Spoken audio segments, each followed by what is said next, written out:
You're listening to the Bear in Mind podcast, episode number 63. A podcast uncovering identity, color, and love, where driving yourself crazy is totally sane and curable. Now your host, T. Bias. We all want something. Some people tell me, well, I don't really want anything. I have everything I need. And it often comes up in discussions. It's very subtle. Also, my self-talk is kind of like this. It always kind of starts out like, oh, it'd be nice to have a house on the beach, a cottage on the beach. Oh, it'd be nice to have this job or this career.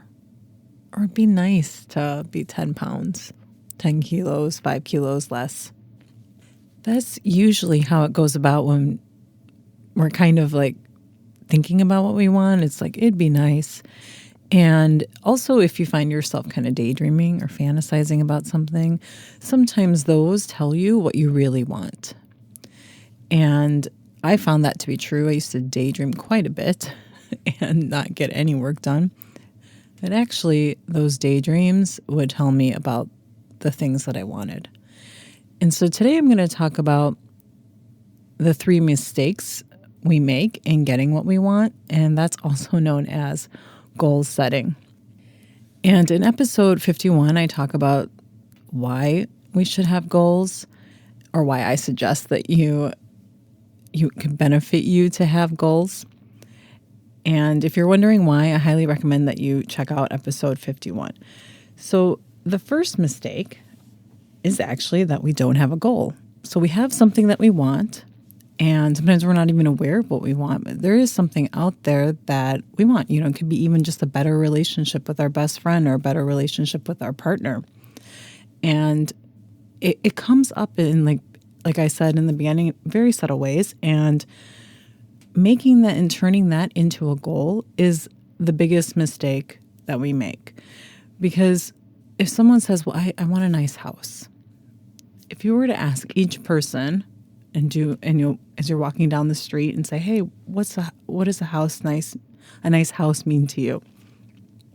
And someone might say, yes, a nice place on the beach, or someone might say somewhere in the countryside, or someone might say someplace in a big city. And to everyone, that's going to be so different. And that's where we don't make it a goal. We just kind of think, oh, it'd be nice to have more money or have this career. And to really kind of make it concrete, even when you say I want to be thin, well, what does thin mean to you? Does that mean 5 kilos less? Does it mean 10 kilos less? And actually structuring what you want and formulating it into exactly what you mean is already going to, I think, 10 times make it more likely that you're actually going to achieve it when you actually know what you want. And the second mistake that we make is that we actually are quite commitment phobic when it comes to goals. Now, you might be like me, where there's a lot of things that you want, and really choosing what is it that you want. Because a lot of times we want things that maybe our parents want, or somebody else or society thinks that we should have, and instead of actually choosing what we truly want. And that can really help make it more concrete. And all you need to do is be honest with yourself, because this really doesn't really impact anybody greatly. It impacts you. So deciding what you really want is going to help kind of make that commitment, help you have that commitment for the long run. And so choosing exactly what you want is almost like choosing a life partner. You want to do it carefully. And the way I know if I want something, and this is something I want to commit to, is it something that I want to be doing for the long term, for a really long time, 5 years out, 10 years out? And answering kind of that question is really important. I mean, do you want this in your life forever? And for me, I've been working on my gut health and improving my health, and I want to really improve my skin because I have problems with skin inflammation. Now, this is something that I really want. I want it for the long term. I want to be able to be healthy for as I grow older, and I want to have great skin. And so thinking about kind of like that, because there might be some other like goals, and I know I had a lot of little things that I wanted, and I kind of put them to the side, because when you can commit and focus on what it is you actually really want, it is going to make the whole journey of achieving your goal that much easier. And I don't mean that it's going to be easy, like every step of the way is going to be easy. Getting there, it'll become more clear to you. And the third mistake that we make in getting what we want is that we don't write it down. We don't write down the goal. Now, a lot of people suggest making things like the vision boards and things like that. And I'm actually going to talk about the vision board in an upcoming episode.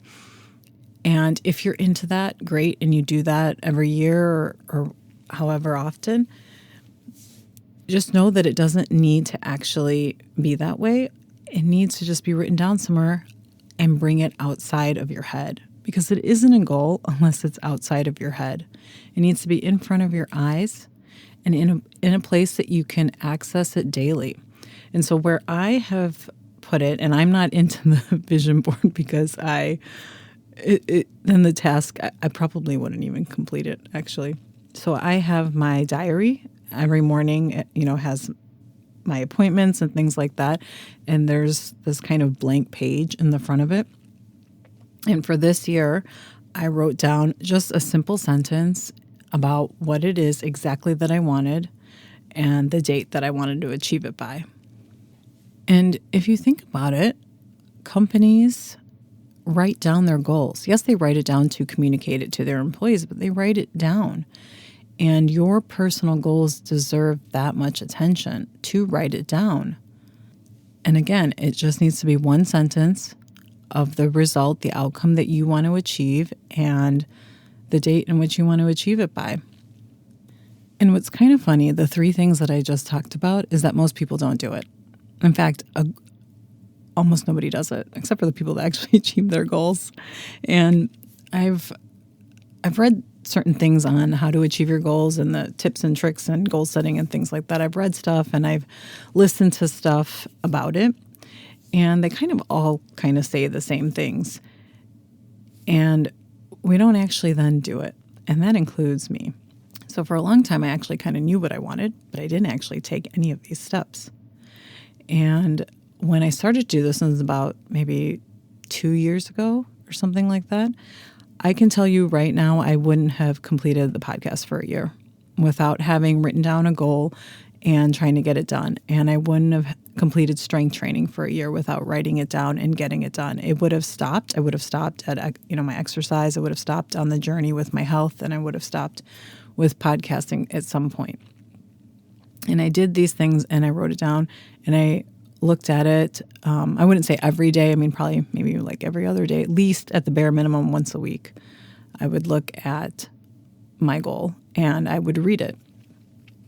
And so just to recap, is the three mistakes in getting what you want is, one, you don't have a goal. It's kind of like this idea in your head and you don't know the kind of specificities of it. 2 is committing to a goal, choosing your goal carefully as if it was a life partner. And 3, the final step is writing it down, writing it somewhere where it gets it outside of your head and you can access it on a daily basis. And so I'm going to wrap it up here, and I'll check back with you next week. Thanks for listening.